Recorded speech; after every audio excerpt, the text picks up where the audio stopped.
അപ്പേ എല്ലാ വട്ടത്തെ പോലെ ഈ വട്ടം എനിക്ക് അരവണം കിട്ടിയ പാടെ പൊട്ടിച്ച് തിന്നാൻ തുടങ്ങിനെ. അപ്പോഴാണ് ഞാനൊരു കാര്യം ആലോചിച്ചത്, എന്തായാലും ഒരു വീഡിയോ എടുക്കണമെന്ന്. സാധാരണ അരവണം കിട്ടുമ്പോൾ വേഗം പൊട്ടിച്ച് കഴിക്കുക, എല്ലാവരും ഷെയർ ചെയ്ത് കഴിക്കുക, ഇതൊക്കെയാണ് ശീലം.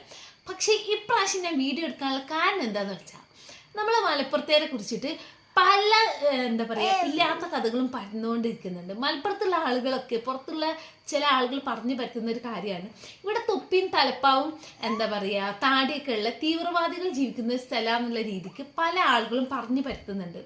ചില വീഡിയോസൊക്കെ കണ്ടാൽ നമ്മൾ തന്നെ നെട്ടിപ്പോകും, നമ്മളെ മലപ്പുറത്തിനെ കുറിച്ചിട്ടാണോ ഈ പറയുന്നത്. ഞങ്ങൾ മലപ്പുറത്തേര് ഹിന്ദു സഹോദരന്മാര് ശബരിമലയിൽ പോയാൽ അവിടുന്ന് ഇതുപോലെ അരവണം വാങ്ങി കഴിക്കുകയും ചെയ്യും. അതുപോലെ ഹജ്ജിനും ഉംറക്കും പോയാൽ സംസം വെള്ളം കാരക്കയും ഒക്കെ ഷെയർ ചെയ്യുകയും ചെയ്യും. സംസം വെള്ളം കഴിച്ചാൽ രോഗം മാറുമെന്ന് വിശ്വസിക്കുന്ന ഒരുപാട് ഹിന്ദുസ് ഉള്ള നാടാണ് ഞങ്ങളെ നാട്. അപ്പോൾ ഇത്തരത്തിലുള്ള കഥകൾ പറഞ്ഞു പറ്റുന്നവരോട് പണി നോക്കട എന്ന് പറയാൻ വേണ്ടിയിട്ടാണ് ഈ ഒരു വീഡിയോ എടുക്കാൻ വിചാരിച്ചത്. അപ്പോൾ ഓക്കെ, ബിസ്മില്ലാ. ആരും കൊതി വിടരുത് കേട്ടോ.